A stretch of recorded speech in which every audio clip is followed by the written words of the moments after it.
Hai teman-teman, di video kali ini aku bakalan ceritain pengalaman pekerjaan aku selama di PNM Mekar. Oke, jadi pertama-tama sebelum ke pengalaman pekerjaan aku bakalan sedikit kasih ulasan tentang perusahaan.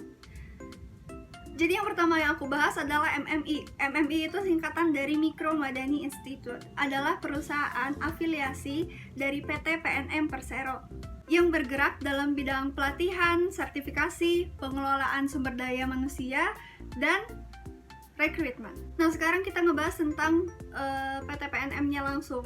PNM itu adalah singkatan dari Permodalan Nasional Madani. Sekarang kita akan ngebahas tentang PNM-nya itu sendiri. Jadi PNM itu ada dua ya teman-teman. Yang pertama ada PNM Ulam dan yang kedua ada PNM Mekar. PNM Ulam itu apa sih? Untuk PNM-nya teman-teman udah tahu ya artinya apa. Untuk Ulamnya sendiri itu adalah unit layanan modal mikro. Jadi PNM Ulam itu sejenis pinjaman yang untuk ngasih modal nasabahnya tapi memakai jaminan berupa fisik. Maksudnya jaminan berupa fisik itu seperti sertifikat tanah, sertifikat rumah, dan lain-lain. Aku kurang tahu, dan buat teman-teman yang mungkin kerja di PNM Ulam boleh di komen atau dikoreksi sedikit karena aku nggak pernah nyoba tapi cuman tahu aja sedikit gitu. Dan untuk yang PNM Mekar yang kedua, PNM Mekar itu singkatan dari Mekarnya itu Membina Ekonomi Keluarga Sejahtera, yang dimana nasabahnya itu berkelompok atau cuman ibu-ibu aja nih, ibu-ibu prasejahtera yang setiap pinjamannya itu dipastikan untuk modal usaha. Untuk modal usahanya bisa digunakan untuk jualan, untuk apapun itu yang bisa menunjang ekonomi ibu-ibu. Dan untuk petugas maupun nasabahnya sudah tentu pasti perempuan. Beda dengan PNM Ulam tadi, kalau PNM Ulam mungkin ada petugas cowok ya, ada pegawai laki-laki maupun perempuan.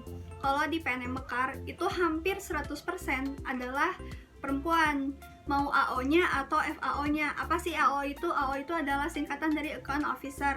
Apa sih FAO itu? FAO itu adalah Finance Account Officer. Koreksi kalau salah ya teman-teman.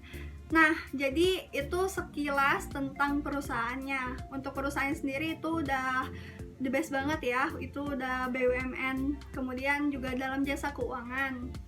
Mungkin kalau disamakan dengan lembaga lain, bukan disamakan, tapi tidak jauh. Untuk lembaga lain seperti KUM, mungkin seperti BTPN, seperti Dana Mandiri, dan lain-lain. Tidak akan beda jauh seperti itu pekerjaan account officer-nya.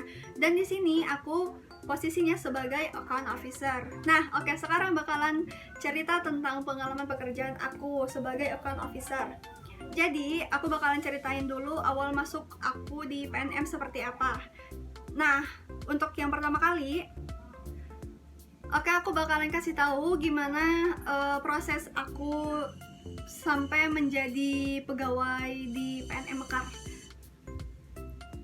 Oke teman-teman, sekarang kita mulai cerita gimana caranya aku masuk di PNM Mekar ini. Nah, jadi yang pertama, waktu itu karena aku lihat flyernya itu di media online atau di media sosial dari orang lain. Kebetulan aku baru lulus banget SMK, bahkan beres perpisahan beberapa hari kemudian baru aku mencoba untuk melamar. Dan ini adalah lamaran yang pertama. Nah, waktu itu ada nomor yang tertera yang bisa dihubungi ataupun registrasi online, yaitu lewat nomor tersebut. Kemudian aku registrasi online. Setelah registrasi online, untuk selang 1 hari kalau nggak salah, itu aku dapat panggilan untuk tes tulis di salah satu cabang PNM Mekar. Kebetulan itu adalah cabang PNM Mekar sesuai dengan domisili aku. Sebetulnya tidak harus juga, tidak apa-apa, tidak melulu di domisili, karena nanti setiap penempatan itu beda-beda kayak gitu teman-teman. Nah, setelah itu aku tesnya itu tes seperti pada umumnya, tes tulis, psikotes, dan hitung-menghitung. Ada hitungan kali kurang bagi tambah kayak gitu. Udah klasik sih sebetulnya ya untuk tesnya. Cuman memang agak sedikit sulit. Jadi teman-teman sebelum mau tes atau sebelum mau ikut, lebih baik kalian searching dulu ya tentang soalnya segala macam dan lain-lain. Banyak belajar, percaya diri, dan berdoa. Itu sih sebetulnya kunci utamanya. Alhamdulillah aku lulus di tes tulis pertama dan kedua. Setelah itu, karena sistemnya di sini bersyukurnya banget itu adalah sistem cut ya. Jadi ketika nggak lulus itu langsung dipersilakan untuk pulang. Jadi kita nggak perlu menunggu lama, beberapa hari kemudian baru mengharap-harap kita dipanggil kerja nggak ya, nggak kayak gitu ya. Jadi alhamdulillahnya langsung untuk diterima. Jika diterima ya langsung lanjut, kalau enggak ya dipersilakan pulang, kayak gitu teman-teman simpelnya. Jadi setelah tes tulis itu, aku langsung interview nih teman-teman. Untuk interviewnya itu nggak sendiri-sendiri, maksudnya nggak sendiri-sendiri, nggak ke satu ruangan sendiri-sendiri, nggak kayak gitu. Tapi ini kayak meja meeting dan kita berjajar semua di sana, calon kandidat karyawannya. Nah, ditanya satu-satu dan dipersilakan untuk berdiri kayak gitu teman-teman. Jadi kayak interview masal ya kayak gitu. Dan menurut aku itu cukup efektif juga sih, karena mempersingkat waktu dan banyaknya orang yang antusias. Jadi mempersingkat waktu dan untuk cepet-cepet lah, karena memang benar-benar dari pagi sampai sore itu tesnya dan sebegitu sulitnya. Dan untuk tesnya tadi soalnya sekitar 100 soal ya teman-teman. Dan untuk tes interviewnya seperti biasa, ditanya memperkenalkan diri, pengalaman pekerjaan, kemudian kesiapan segala macam. Kalau misalnya teman-teman ditanya kalian siap tinggal di mes, kalian harus jawab siap ya. Terus kalau misalnya kalian ditanya kalian siap untuk ditempatkan di mana saja. Tapi kalau misalnya memang teman-teman nggak serak dengan pekerjaan ini, nggak serak dengan sistem yang seperti ini ketika aku udah kasih tahu, ya mungkin teman-teman bisa mempertimbangkannya kembali kayak gitu. Karena setiap pekerjaan apapun itu pasti ada resikonya, pasti. Hanya saja kita berbeda memilih resiko tersebut. Oke, kayak gitu. Nah, setelah itu aku dinyatakan lulus interview juga dan alhamdulillah diterima sebagai karyawan di sana, sebagai account officer jabatannya. Kemudian setelah itu kita langsung observasi atau training ya selama 3 hari, dan itu dikasih uang di hari terakhir. Untuk uangnya lumayan banget ya teman-teman. Untuk teman-teman, tapi itu tergantung daerah, tergantung tempat, dan tergantung pendapatan atau UMR di tempat teman-teman gitu mungkin. Dan setelah itu habis masa training, kalau misalnya teman-temannya aktif, udah pasti diterima sih ya kalau itu. Cuman kalau misalnya kurang aktif, aku kurang tahu, karena ketika setelah masuk training itu udah pasti lulus-lulus aja sih menurut aku. Dan abis itu kita langsung tanda tangan kontrak atau PKWT.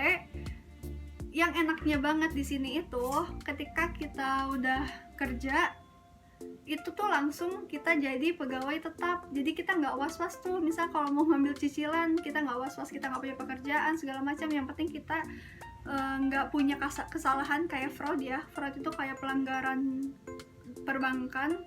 Di hampir di semua perbankan itu pasti ada pelanggaran keuangan, kayak misalnya kalian nyuri, atau misalnya kalian berbohong, atau misalnya memanipulasi data segala macam. Itu nggak boleh teman-teman ya. Kalian bakalan di blacklist di semua perusahaan keuangan kayak gitu. Nah, setelah itu udah tanda tangan, menerima gaji pertama. Jadi kalau misalnya kalian masuknya di tanggal sekian, atau misalnya sampai tanggal sekian kalian belum dapat gaji, itu gajinya bakal dirapel ke bulan depan atau ditarik ke bulan depan. Nah, untuk gaji tetapnya sendiri, teman-teman bakalan dikasih untuk gaji tetapnya per bulannya, yaitu UMR setempat dan tahun terbaru ya. Jadi misalnya sekarang tahun 2021, misal di kota Bandung, kalian bakalan dapat gaji yang setara di kota tersebut, UMR kota tersebut, dan tunjangan lainnya. Kemudian tunjangan apa lagi sih? Bukan tunjangan mungkin ya, kalian juga bakalan difasilitasin yang namanya BPJS Ketenagakerjaan dan BPJS Kesehatan. Karena kadang enggak semua perusahaan memfasilitasi itu, dan ini memang yang namanya BUMN ya. Terus juga ini juga kalian lulusan SMA, SMK bisa bekerja di perusahaan BUMN yang udah bener-bener dijamin teman-teman, dan kalian nanti bakalan dapat pensiunan juga segala macam dan lain-lain kayak gitu teman-teman. Ini pekerjaan yang sangat worth it banget sih, yang kalian harus bukan hanya mencoba ya, tapi juga harus bertahan di sana karena kesempatannya hanya satu kali. Jadi ketika kalian sudah menjadi karyawan di sana, kalian bakalan jadi pegawai tetap, dan udah pasti udah jadi pegawai tetap. Kemudian ketika kalian resign, kalian nggak bisa daftar kembali atau menjadi karyawannya kembali, kecuali rejoin atau bergabung kembali, namun dengan syarat. Itu agak sulit sih menurut aku ya, dan jarang. Biasanya adalah pegawai-pegawai teladan yang kayak gitu. Jadi buat kalian yang mau daftar, jangan ragu lagi dan siapin keteguhan hati kalian yang bakalan benar-benar mengabdi loyalitas di pekerjaan kalian sendiri, dan memang kalian memiliki tanggung jawab yang lebih. Tapi tenang teman-teman, kalian gak akan terus-terusan bekerja kok, pasti ada liburnya dan udah pasti bakalan dikasih hak cuti juga. Dan di sini nggak diperbolehkan menikah selama 1 tahun pekerjaan ya. Jadi setelah 1 tahun pekerjaan kalian baru boleh menikah. Dan amannya lagi di sini karyawannya hampir semua perempuan dan aman banget. Jadi di mes itu nggak ada laki-lakinya. Kayak gitu teman-teman. Mungkin untuk pertanyaan dan lain-lain, atau misalnya kalian mau aku membahas apa, aku bakalan kasih lagi. Kalau misal kalian kurang jelas, bisa DM di Instagram yang udah aku tera nanti di link segala macamnya.